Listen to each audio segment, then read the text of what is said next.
myself Mohit Bansal and I'm your biology instructor. तो students हमारे पास chapter चल रहा था फोटोसिंथेसिस और इसमें हमने लाइट डिपेंडेंट रिएक्शन जिसमें हमने non cyclic and cyclic photophosphorylation पढ़ा था एंड लाइट इंडिपेंडेंट रिएक्शन जिसमें हमने C3 cycle and photo respiration का कॉन्सेप्ट पढ़ लिया है। अब हमारे पास दो तरीके के प्लांट्स बचते हैं, एक है CAM प्लांट्स और एक है C4 प्लांट्स। C3 से अलग कैसे होते हैं C4, या C4 बनाने की जरूरत क्या पड़ी, या C4 का मतलब क्या है, ये सारी चीजें हम इस पर्टिकुलर टॉपिक के अंदर कवर अप करेंगे। तो की पॉइंट्स क्या रहते हैं? सबसे पहली बात हमें पता है फोटो रेस्पिरेशन जो होता है वो एक हाईली वेस्टफुल प्रोसेस होता है। ठीक, दूसरी इंपॉर्टेंट चीज जो हमें पता है that is majority of plants they are C3 plants.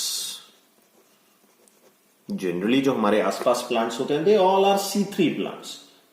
ठीक, and they have no special mechanism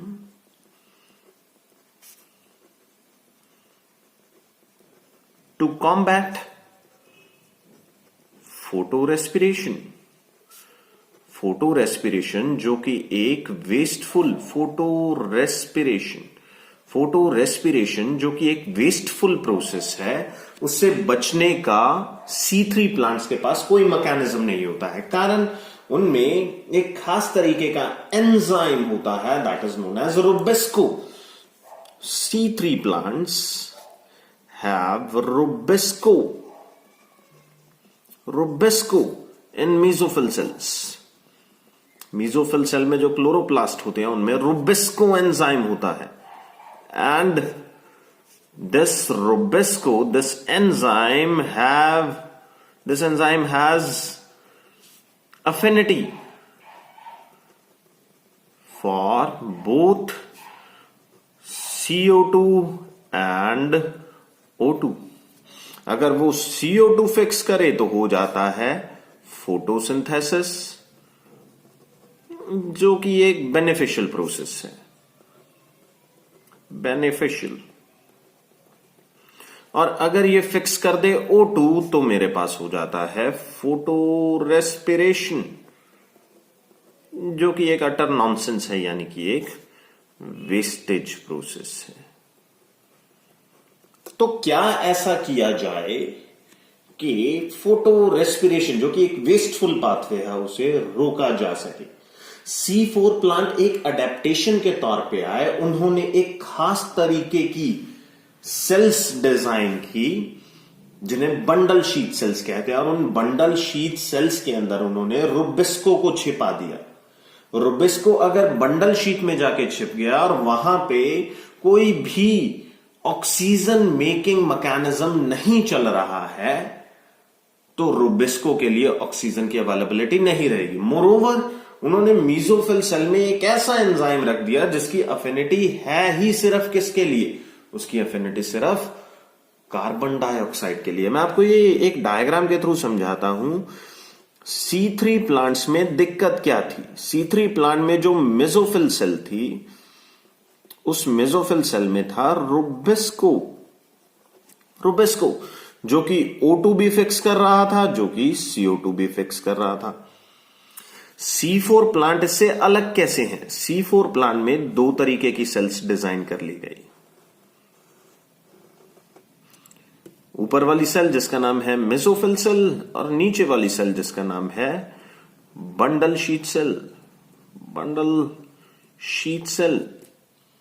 फर्क किस चीज का आ गया? मेसोफिल सेल का रुबिस्को इन्होंने छिपा दिया कहां पे? Bundle sheath. और यहां पे एक ऐसा एंजाइम रखा द नेम इज पेपकेज जिसकी अफिनिटी सिर्फ और सिर्फ CO2 के लिए है।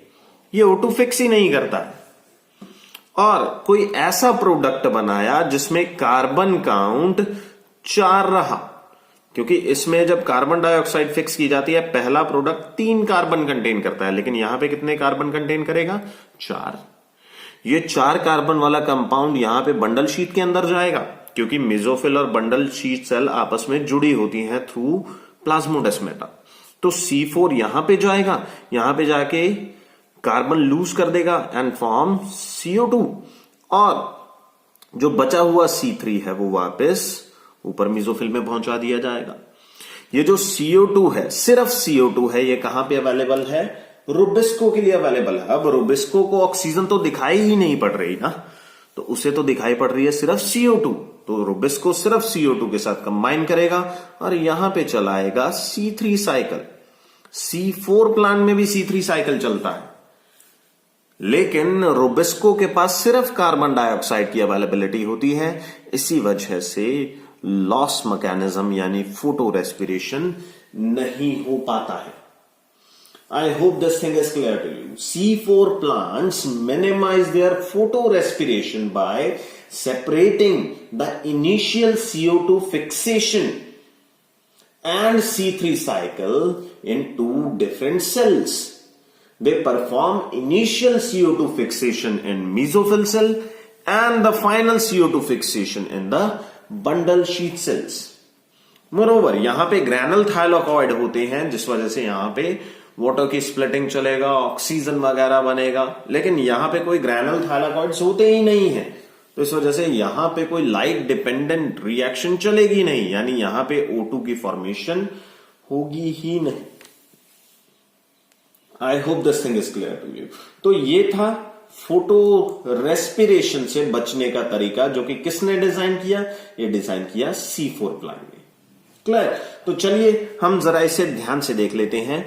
C4 साइकिल, जिसे हैच एंड स्लैक पाथवे भी कहा जाता है, इसकी एक मेन वजह है।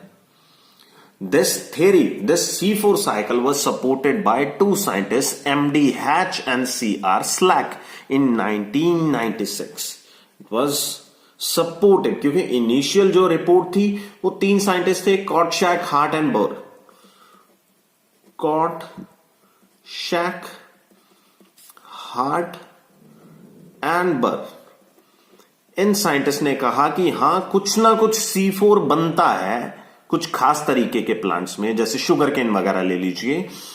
शुगर केन में इन्होंने कहा C3 बनने की बजाय C4 कंपाउंड बनता है सबसे पहला, लेकिन उन्हें यह नहीं पता था कि ये C4 कौन सा। उन्होंने जजमेंट लगा दी थी कि हो सकता है वो एक एस्पार्टिक एसिड का मॉलिक्यूल हो सकता है वो कभी मलिक एसिड को रिपोर्ट कर रहे थे। इन्हें प्रिसाइजली नहीं पता था कि पहला C4 कंपाउंड कौन सा बनेगा। वो पता किया था 2 साइंटिस्ट ने, हैच एंड स्लैक ने। इन्होंने बताया कि जो इनिशियल C4 कंपाउंड है, that C4 compound is actually oxaloacetic acid. oxaloacetic acid. Okay, ये इंपॉर्टेंट है, कई बार एग्जाम के अंदर पूछा जाता है। C3 कौन सा था? That was 3-phosphoglycerate. C4 कौन सा है? That is oxaloacetic acid.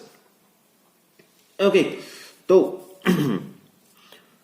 इनमें खास तरीके की इन्होंने बताया कि कुछ खास प्लांट होते हैं, they are called as C4 plant. They possess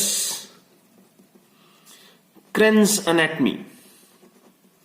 ये 1 नंबर में इंपॉर्टेंट क्वेश्चन होता है, what is Krenz anatomy? Krenz anatomy, Krenz का मतलब होता है रिंग anatomy.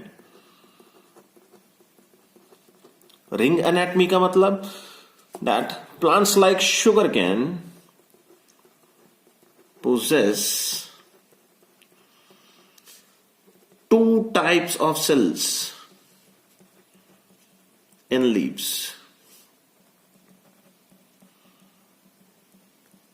कौन सी? एक सेल का नाम है मेसोफिल सेल। इनमें स्पॉन्जी, पैरेन्काइमा, पैलिसैड, पैरेन्काइमा, ऐसा कोई डिफरेंशिएशन नहीं है।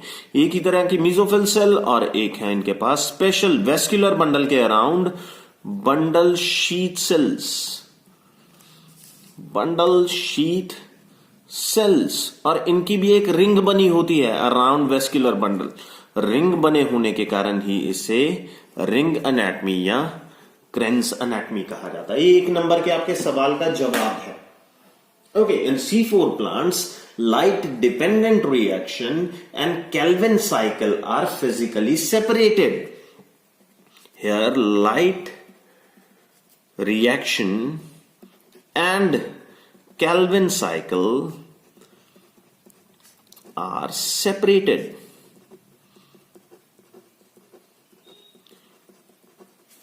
In different cells. सिर्फ मीजोफिल सेल में नहीं हो रहा है, क्योंकि जब आप सिर्फ कैल्विन साइकिल C3 साइकिल देखते हैं उसमें light reaction and light independent reaction दोनों मीजोफिल सेल में चल रहे थे। यहां पे एक रिएक्शन तो मीजोफिल में चल रही है और एक रिएक्शन बंडल शीथ सेल्स में चल रही है। ओके, ये प्रोसेस चलेगा कैसे जरा देख लेते हैं। C4 पाथवे डायग्रामेटिकली मेरे पास दो सेल्स हैं,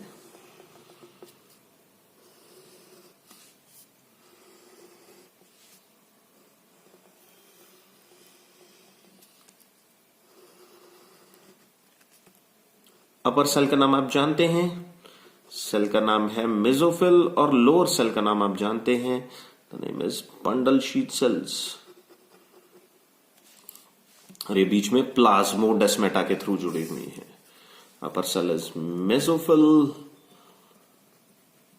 और lower cell is bundle sheath cell, bundle sheath जो कि एक रिंग की फॉर्म में प्रेजेंट होती है। तो सबसे पहले एक खास तरीके का एक्सेप्टर है, the name is PEP, phosphoenol pyruvate, जिसमें कि 3 कार्बन है। ये एक प्राइमरी एक्सेप्टर के तौर पे आता है। मैं बार बार C3 के नाम नहीं लूंगा, यहां पे आपको कंफ्यूजन क्रिएट करेंगे। मैं कहता हूं, आपको पता है पिछले केस में RUBP था, उसमें 5 कार्बन थे, लेकिन मैं वो चीजें अब के बाद डिस्कस नहीं करूंगा, कारण वो कंफ्यूजन क्रिएट करते हैं। आगे इस पेप को फिक्स करेगा एक नया एंजाइम, इस बार मैंने एंजाइम नया कर दिया, the name is PEP carboxylase, जिसे इन शॉर्ट पेप केज भी कहा जाता है। बात एक ही है, चाहे आप उसे पेप केज कहिए चाहे आप उसे पेप कार्बोक्सिलेज करिए। इसमें कैपेबिलिटी है कि ये सिर्फ CO2 के लिए अफिनिटी रखता है, ये O2 के लिए अफिनिटी नहीं रखता है। तो जब पेप कार्बोक्सिलेज एक कार्बन फिक्स करेगा पीईपी के साथ, तो मेरे पास टोटल नंबर ऑफ कार्बन हो गए 4। 3 इसमें, एक बाहर से आ रहा है, तो मेरा जो फर्स्ट प्रोडक्ट बनेगा दैट विल हैव 4 कार्बन्स, और आप उसका नाम जानते हैं, मैं डिस्कस कर चुका हूं, the name is oxalo acetic acid. ये oxalo acetic acid transportable form नहीं है, ये ट्रांसपोर्टेबल फॉर्म में कन्वर्ट होगा, और इसकी ट्रांसपोर्टेबल फॉर्म होगी मैलेट, मैलेट। और मैलेट में भी कितने कार्बन हैं? 4 कार्बन ही है। ये 4 कार्बन फॉर्म ट्रांसपोर्ट होके प्लाज्मोडेस्माटा के थ्रू होती हुई अंदर जाएगी। कौन सी सेल्स में? बंडल शीथ सेल में। अब मैलेट पहुंच चुका है इन बंडल शीथ सेल्स, जिसमें है 4 कार्बन, ये लीजिए। और ये 4 कार्बन क्या करेगी? ये एक कार्बन लूज करते हुए दोबारा कन्वर्ट हो जाएंगे किसमें? In 3 carbon form, and this 3 carbon form is known as pyruvate. Name is pyruvate, pyruvev नहीं है, पायरुवेट है। तो ये पायरुवेट आगे ट्रेवल करके दोबारा वापस लौटा दिया जाएगा, पायरुवेट दोबारा लौटा दिया जाएगा किसमें? मेसोफिल सेल में। और इस पायरुवेट को दोबारा कन्वर्ट कर दिया जाएगा फॉस्फोइनोल पायरुवेट। रीजनरेशन का स्टेप है। और इस प्रोसेस के लिए मुझे क्या चाहिए? इस प्रोसेस के लिए मुझे फॉस्फेट चाहिए, जो कि प्रोवाइड करेगा कौन? एटीपी। एटीपी मुझे वो फॉस्फेट देगा जो कि फॉस्फोइनोल फॉर्म बनाने के लिए केपेबल है। तो इस पूरे प्रोसेस के दौरान नीचे रिलीज किया गया CO2, और CO2 रुबिस्को की प्रेजेंस में, रुबिस्को इसकी प्रेजेंस में चलाएगा C3 साइकिल, ठीक। और इससे बनेगा क्या? ग्लूकोज। लेकिन यहां पे ग्रैनल थाइलाकॉइड ना होने की वजह से लाइट डिपेंडेंट रिएक्शन नहीं चल रही है, तो यहां पे there is no O2, so there will be no photo respiration. I hope this whole diagram is clear to you. आपको इतनी चीज समझ में आई होगी। मैं प्रोसेस रिपीट कर देता हूं। सबसे पहले एटमॉस्फेयर से CO2 आएगी मेसोफिल सेल में, उसे फिक्स किया जाएगा with PEP, that is 3 carbon compound, with the help of टेटकेज फिक्सेशन हो गई तो बना C4 acid, the name is oxaloacetic acid.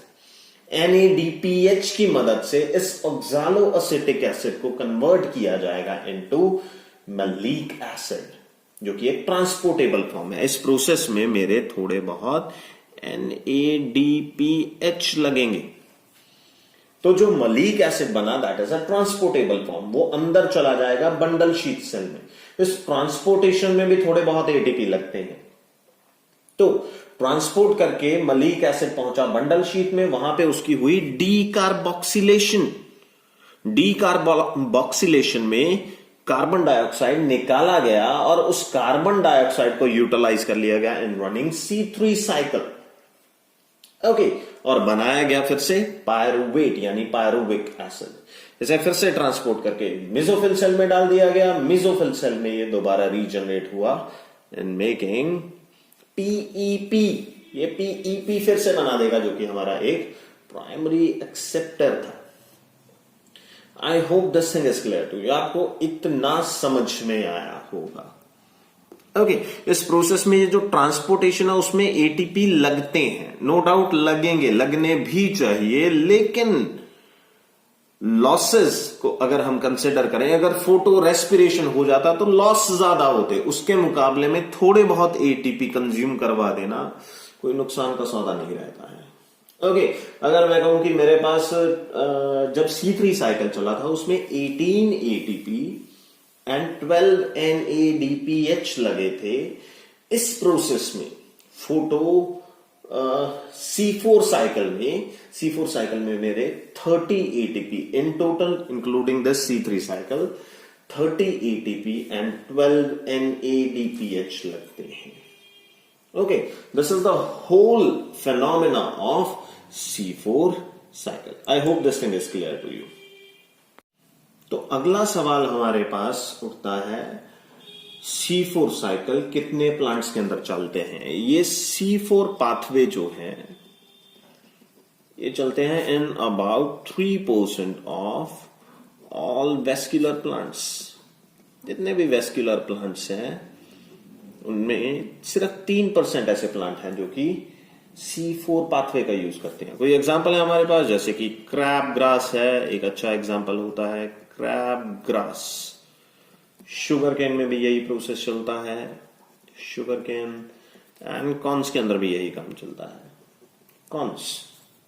Okay, C4 plants are common in habitats that are hot, but there are less abundant in area which are cooler। क्योंकि hot area के अंदर ही stomata बंद किए जाएंगे तो O2 बिल्डअप होगा, O2 buildup होगा तो लॉसेस होने के चांसेस हैं, लेकिन लॉसेस को मिनिमाइज करने के लिए अडेप्टेशन के तौर पे C4 साइकिल चलाया जाएगा। In hot conditions benefits of reduced photorespiration exceeds the ATP cost of moving CO2 from mesophyll to bundle sheath and from bundle sheath to mesophyll cell again।